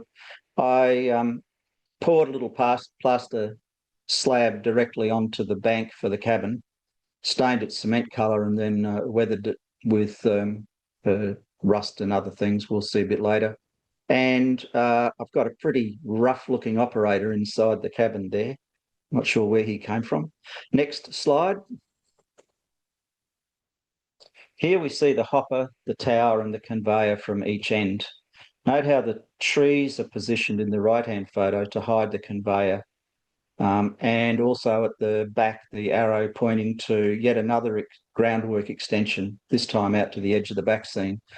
I'd actually made the back scene longer than I planned to have the scenery so that I could photograph. And then I thought, well, hey, that's a waste of space. Let's take that in. So it got built there. And then the other arrow was pointing to the stairs and the railing up to the control cabin. Before I move on, probably a few words about the construction of these structures. They're scaled from the prototype photo. Then I made a card mock-up of the loader to assess its proportions and how well it sat and everything then was proportioned from that as I was building the models. They're made from styrene sheet, strip, channel, and H and I beam styrene. The lattice section on the conveyors are modified plastruct trusses, which were very hard to come by at the time. I think it's still pretty hard to come by, but we got by. The handrails and the other, a few other items particularly on the conveyor, are fashioned from brass wire, and the conveyor belt is actually a strip of paper wrapped around some styrene rod. And I worked on the principle of if I could see something on the photo, I tried to depict it on the model, but not being knowledgeable about quarry loaders, etc. It was very much a thing of, well, it looks like that, I'll make it like that. Next slide. So now it's just a quick look at the secondary structures. Look, I've identified them in that prototype photo, so just quick. This thing I wanted to really make look like it was no longer in use or sort of ignored. So it's scale lumber, heavily weathered roof, and the outside framing also suggests that the shed's of an earlier era, and that's again giving that feel for the quarry having been around for longer than the last few years. Next slide. And here's the little green shed. I made a styrene frame for it, which I then sprayed metal coloured. Added the corrugated iron, and I simply couldn't handle not having a proper seal between the roof and the walls, so I added flashing to the model, which is not there in the photo of the prototype. Next slide. And here we have shed 3, the one that wasn't shown in the previous prototype photo, but it's a ways up the track. You can still see the edge of the loader in the left-hand photo, just off to the right edge there, behind the hoppers. It looks quite old and maybe again neglected. So I first sprayed it with contact adhesive, let that cure, and then painted and weathered it, which then gave it a crusty, aged look. So I think it's been quite effective. Next slide, and especially seeing it sitting on the front of the diorama, it needed to be a solid little beast.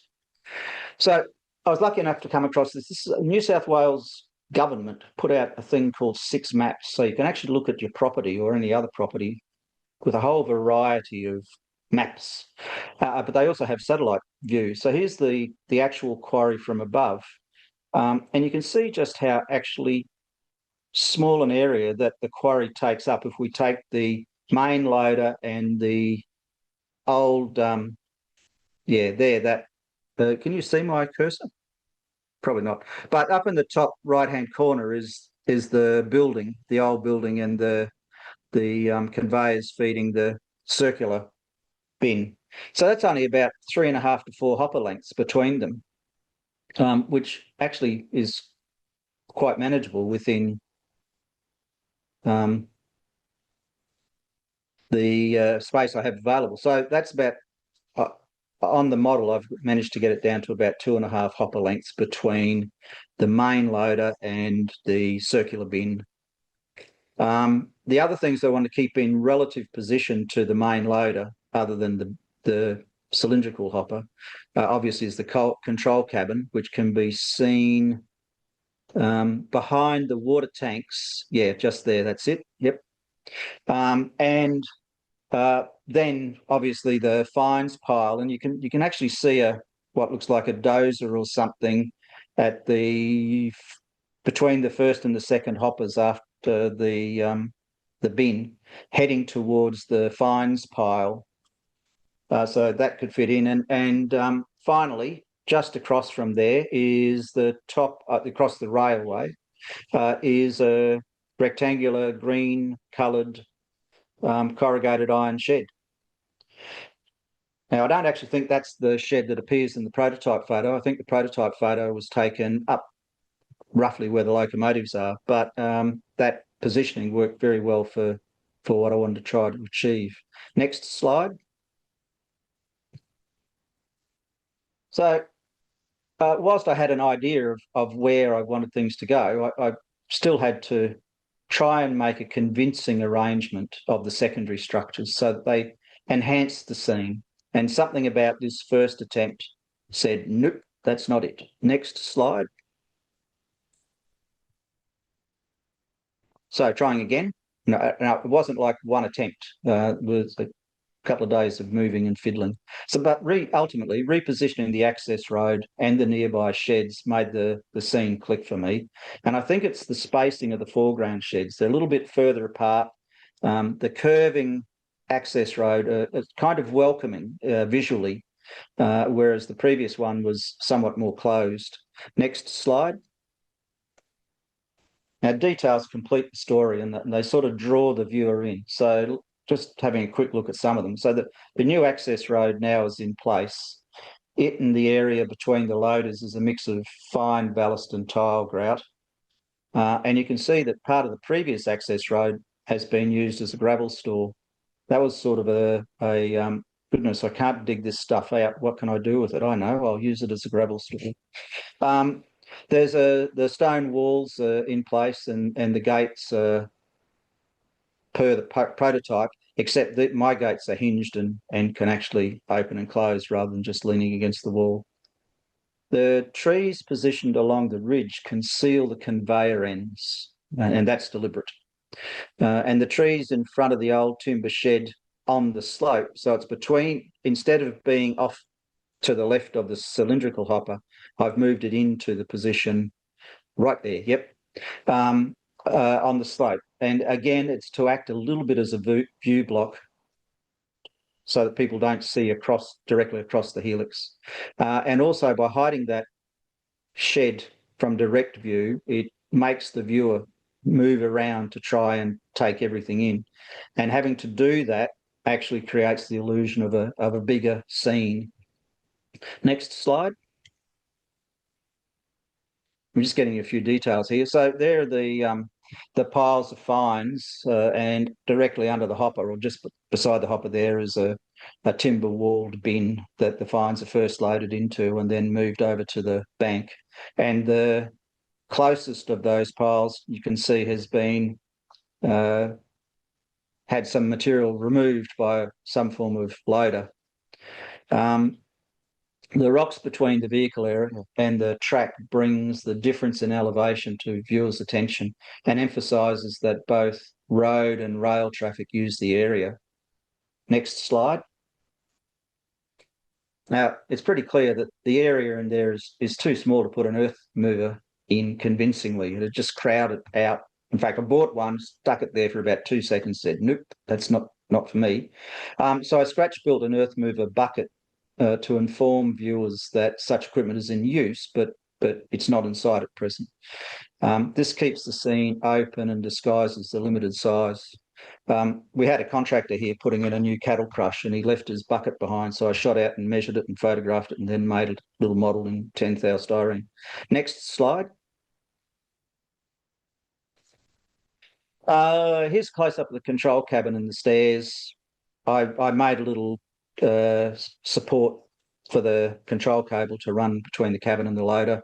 I think I'll have to do that again. It's a little too straight and tight, whereas the prototype, it sort of hangs and carries on like a snake. Next slide.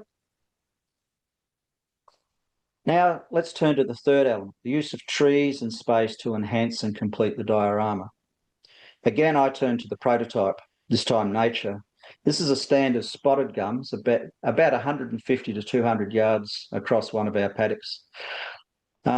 Spotted gums are endemic to our area, but also where the loader is. They cluster as dry sclerophyll woodlands. They look quite dense, but when you get into them, they're really quite open. The spotted gum grows to about 200 feet, but I think most of these are no more than 100 feet.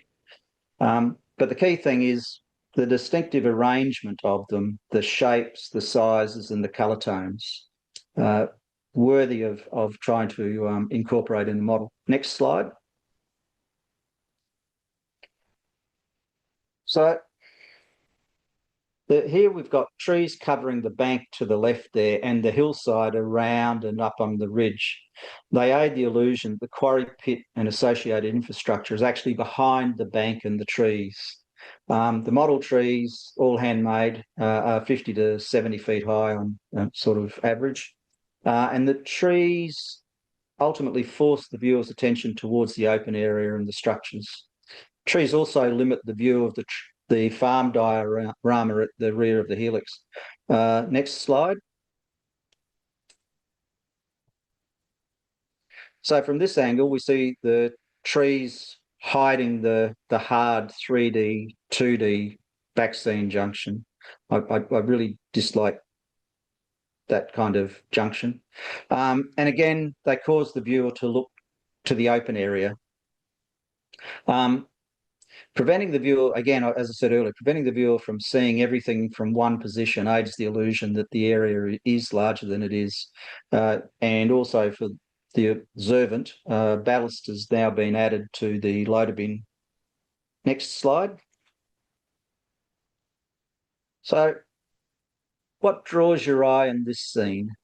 Is it the trees to the left, the structures partially hidden by the trees, the line curving towards the cutting?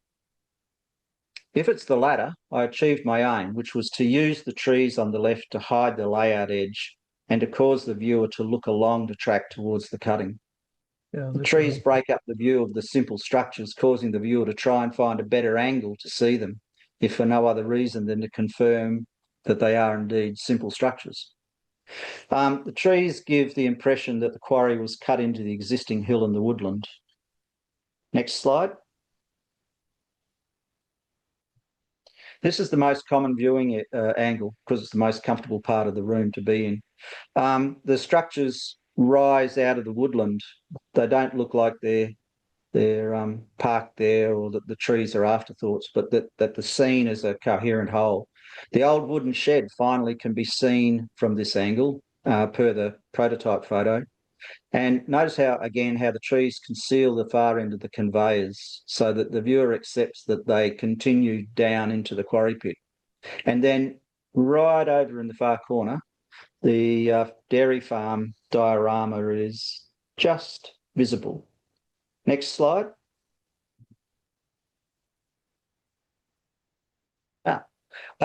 That's we've jumped one there, but we'll do with this. As we move from the conveyor, that'll do. As we move from the conveyor down the line towards the branch junction with the branch, the trees thin out, and that's fairly typical of the boundaries of sclerophyll woodlands.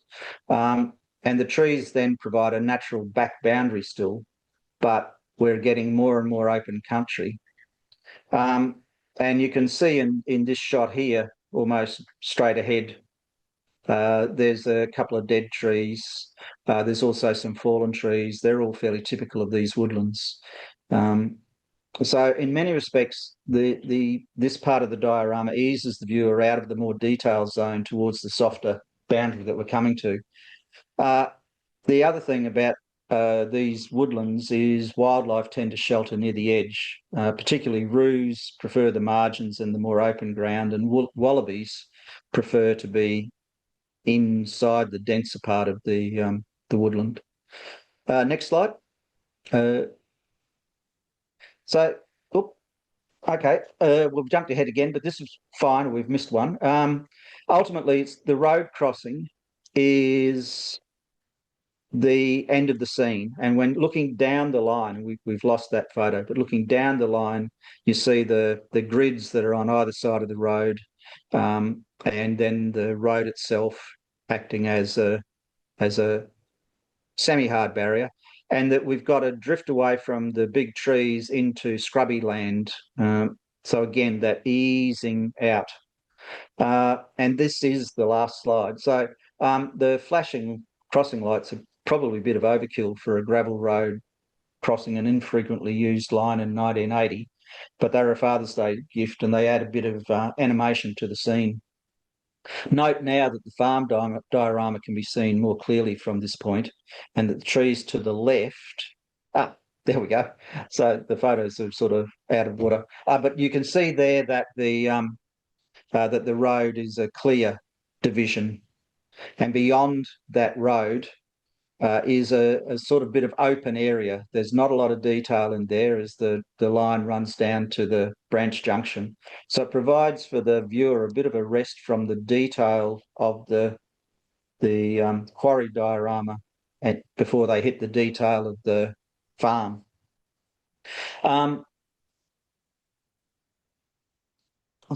So just a few closing comments now. The railside quarry infrastructure can be the basis of a convincing diorama. Limited modelling space can be overcome with thoughtful, prototype-inspired location of key structures. Trees can be so much more than scenic items. They can be screens and boundaries, as well as directing viewers' attention to key features within the diorama. The space between detailed elements or scenes can be used to aid the illusion of distance and to inform the viewer of the end of a scene, which we came to at the crossing there. And the principles that I've sort of worked to here can be applied to pretty much any setting, any scale, any prototype. Thank you. That was absolutely spectacular modeling. And that hopper that you modeled in one of my mining operations in California on an island, just to make it hard, I had two hoppers that looked basically exactly like that. So, I mean, that really reminded me, and the conveyors themselves, they put those covers on the conveyors for dust abatement. That's the purpose of that. You know what, you know, and it's just very, very prototypical what you did. And the illusion that there's a rock quarry is pulled off magnificently. So what you'd have on that side would be rock crushers and a couple screen plants. So they would, That's right, yeah. They would model the coring of the material, dump it into a rock crusher, and then have a series of screens that would size it for whatever ballast they're making that particular day. And I mean, close my eyes, that's where I am. I'm back at California, Decker Island. That's what it looked like. So, oh, good. Then perhaps you can answer a question for me. The cylindrical hopper, which actually, when you look down on it from above, is probably twice the diameter of the one that I modelled. Is that for something like cement powder or very fine powders? That's usually for fines, very fine stuff. That's not usual. The hopper you modeled there right up front, that's what they look like, you know, 90% of them. Yeah. And the other would be for like a fine cement or a, you know, fine material, sand, maybe like an aggregate sand. Yeah. Yep. Thank you. Excellent modeling. I mean, just stunning. Really. That's 2 home runs, as we say.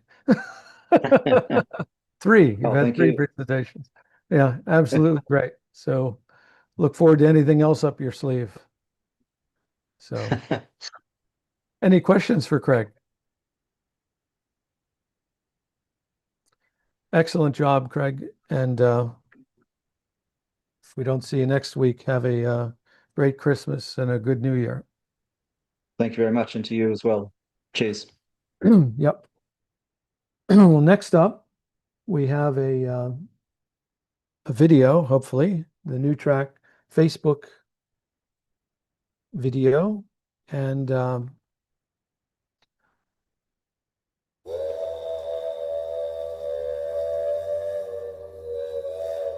does it seem like eternity waiting for the next Wednesday night and a New Tracks event? Now there is hope. The New Tracks Modeling Facebook page gets you into the New Tracks community 24/7. Post, respond, and converse with over 1,200 avid model railroaders on Facebook. Show your modeling, ask questions, and help others. Join now, it is free and easy. Use the link or QR code to open the Facebook page. Well, next up, we have our very own Phil Edholm. He has a new segment that how to make a video for a model railroad layout. He has certainly taken his fair share of videos in his travels. He's going to share a little of that with us this evening. Welcome to the show as a presenter, Phil. Thanks, Tom. So tonight, what I'm going to do is start off by showing a video. So this is kind of what we're trying to create. This was done at the Narrow Gauge Convention this year. And you'll see at the end that Tom, Jeff Jordan, and Rich Jorgensen all contributed in terms of generating the still images that are in this. So I'm going to go ahead and play this little video first. And this is a layout tour, and I think you'll probably enjoy it. It really is, to me, a pretty cool way of seeing a layout. So here we go. We're going to see a layout.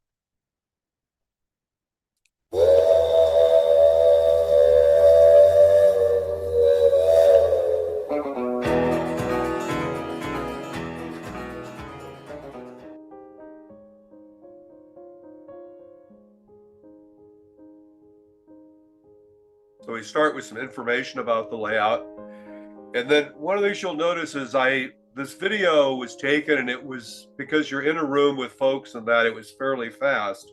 It's been slowed down a little bit, but you see that it really lets us see the layout the way it is when you come into the room, and how it's actually it's structured and laid out. So you get a feel for how it's been built.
So basically, that's a layout tour. So what I wanted to do is just talk for a moment about kind of what it takes to do one of those. If you're interested in having your layout or a friend's layout, or if you go to a convention, go take a few layout viewers trips. So here's basically a thought process about how to do this. So if you could take a 4 to 8 minute video, 3-4 minutes, 5 minutes, whatever, just a video showing the room. You can do this with your, if you have an iPhone, you can do it with your iPhone or your Android phone. They all have really good cameras now if it's been the past couple of years. I'd use a special carrier for it, I got to pull a blank on the name now, but yeah, a gimbal. Yeah, a gimbal. I bought a gimbal from on Amazon for about $80. Strongly recommend them if you're interested in doing any videoing. But basically, and I'll put the data in if you're interested in that. But basically, if you just walk around and hold your camera up, just don't be too bouncy, and then walk around slowly. Take the video. Don't worry about audio. We'll edit the audio out, so if people are talking, it's not a big deal. And then just after you do that, go back and take still pictures of the layout, focusing again on the modeling. What you saw, actually, I didn't do any of the still pictures. Jim, Rich, or Tom, Jeff, and Rich did those. But you notice they really focused on the modeling, showing you the details. So the idea is the video is more about the layout of the space, lets you kind of feel how big the space is, how they organize the layout. I mean, the last presentation about the diagram was great. This gives you a view of how different people structure their layouts to optimize the space they built the layout in. Get their signature scenes, find interesting elements in the room and do those. Now, by the way, before you do this, I always, when I'm on a layout tours at a convention, I walk in and I say, hey, I'd like to do a quick video and take some photos for a layout video on New Tracks modeling on Wednesday nights. And with one exception, everyone I've asked has said, yes, no problem, go ahead and do it. And so that way you've got permission. There's no issues with them not wanting you to take pictures of their layout. Then once you get that done, just contact me. I will give you a drive folder. We'll also be starting to do this for the My Build as well. We have a drive. We can give you a drive folder. It's really easy. You just click on the plus sign. It says upload file. You click on the file and then you go select the file off your computer and it'll upload and it's gone. So you basically upload the video and the photos up to that folder, that drive folder. Or if you have a shared folder, you can use your shared folder either way. Just want to get them to them. Generally videos are going to be too big to email. So email just won't work for this. Then what we'll do is take your videos and photos and put them into essentially a video just like this. So instead of doing these as kind of cabooses at the end of the show, we're going to try to move them more into the show. And a great opportunity for folks to talk about, the layout tour. So just interesting, any comments on the layout tour we just saw? This is a great idea. Cool.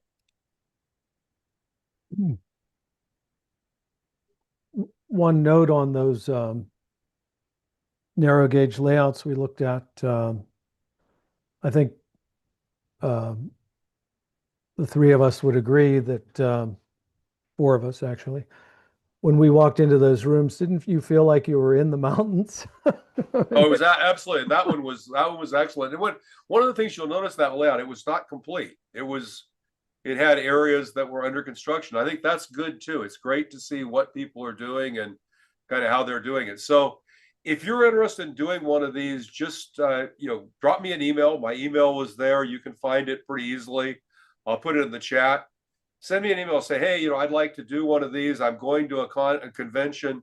My goal would be that we can have one of these, if not every week, every couple of weeks, we'll be able to have one of these and look at different kind of layouts, because you learn so much by looking at them. And once we put them up on YouTube, if you see something here and you remember, hey, I like the way that guy did that, you can always go back and pull up the YouTube video and look at it again. So anyway, that Tom is kind of the thought process on that. The one last thing I will ask is, I'm going to put this up again for those of you that didn't get it last time. Basically, we would like you to become a New Tracks mentor. We're really looking for content for after the first of the year. So if you have a presentation that you've done, a clinic at a convention, something you've done at your divisional level, at a regional level, or a project you're going to finish over the holidays, take some pictures of it. Go ahead and go ahead and go online and click on this image, or use the tiny URL at the bottom. It's a simple form, and that way we'll get you information about what you want to present, contact you, and we'll get your slides and everything in and get them in. We started using this, and I think it works really effectively for people to get in and present. It's really easy to do, a clinic presentation here on New Tracks and actually become a New Tracks mentor. And it also gives you AP points if you're doing your AP certificate in the NMRA. So anyway, with that, back to you, Tom. Thank you, Phil, and thank you for your video. I don't believe we're going to run a caboose because we just had basically a caboose. Is that the theory? Or are we going to have one? That's up to you, Phil. We actually have a caboose. Oh, terrific. What a great country we live in. But why don't we jump to Father Ron first, and then we'll run the caboose. You guys will love this caboose. All right, Father Ron, appreciate you closing the show out for us, our tradition on the show. Master Maker of the universe, our scale models imitate your creative spirit, and we learn the genius of your handiwork. Teach us to appreciate all you have made. Amen. Thank you, Father Ron. And next year we can count on Father Ron. He's going to be working on a laser cut Craftsman kit, which shall remain a surprise, but I have secret information that says he's on Santa's workshop working away on this. And now we do have a caboose. Phil? Yes, we do. So here's a caboose. I think this is a caboose that everyone will relate to in some way. I had a comment that a couple of folks may have seen it before, but we'll say for those of you who have it, you'll find it interesting.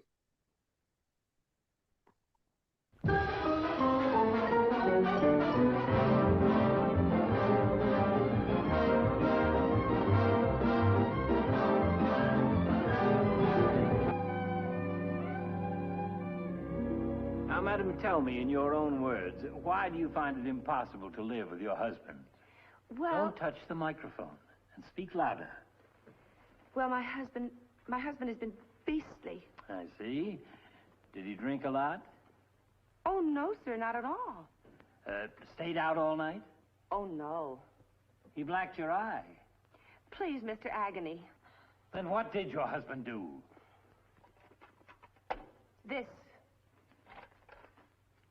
He threw it at you. Oh, Mr. Agony, you don't understand. You see, it all started last Christmas when Joe bought an electric train for our little nephew.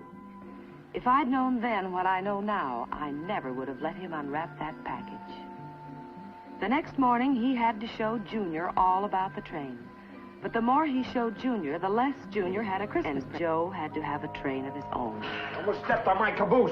Oh, well, get your caboose up off the floor, will you, and go to work? I got loads of time. Loads of time. Oh. Alice, be careful.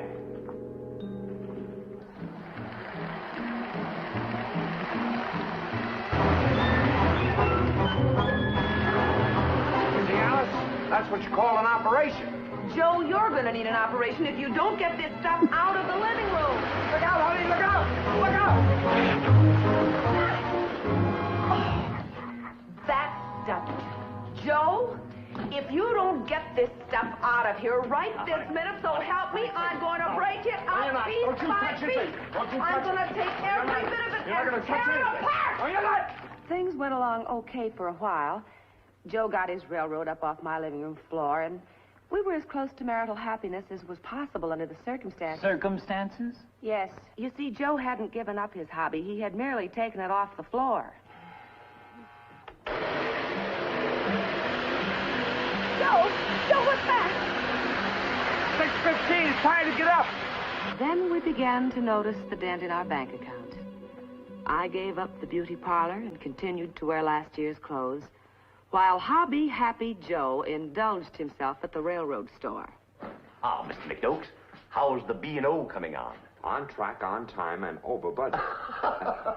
Tell you what I want. I want the operating milk car and a remote control. Yes, sir. Oh, and by the way, buy around the track for the boys. Thanks. Gentlemen, from Mr. McDoakes. My pleasure, boys. Here we are. What is that? Oh, that's our latest gadget, Mr. McDoakes. Our mechanical signal tower. And the little men, they even belong to the Brotherhood. I gotta have it. I gotta have it. Here, wrap it up.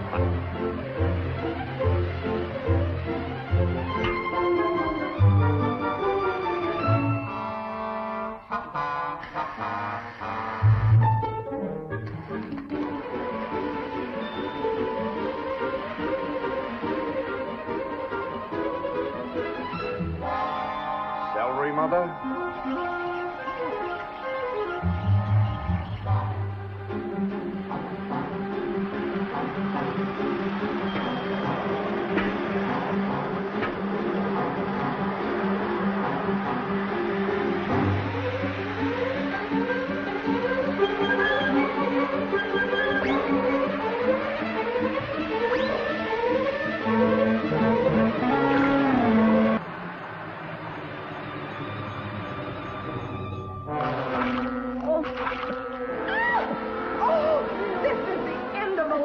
Joe McDoakes. I am sick and tired of eating, sleeping, and living on a railroad. Either you stop playing with toys and grow up, or I'm going home to Mother. You tell him, Alice. One more day in this house, and you'll be as crazy as he is. Wow. So now I'm crazy, huh? You think I'm off my track, do you? You think I got a hot box in my head, huh? Well, let me tell you something. You don't derail when your block signals are working. And I'm running on time, on sched, you understand? On sched! Now, both of you get off my right away, or I'll call a railroad bull. Go on!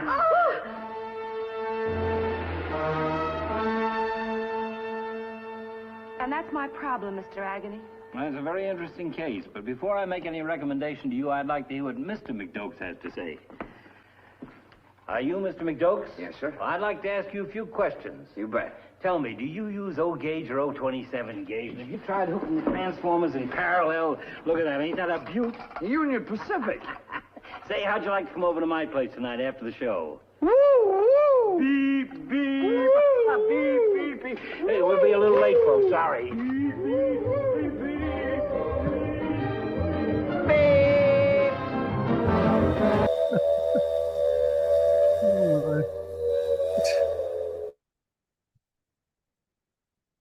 Very good. No truer words have been said. No, my wife says when I pass, they'll find trains in my head. That's excellent. Well, that's a good way to kick off the end of this show. Thank you all for participating. Thank you for our YouTubers, and we'll see you next week for the final show of this year. Have a good evening.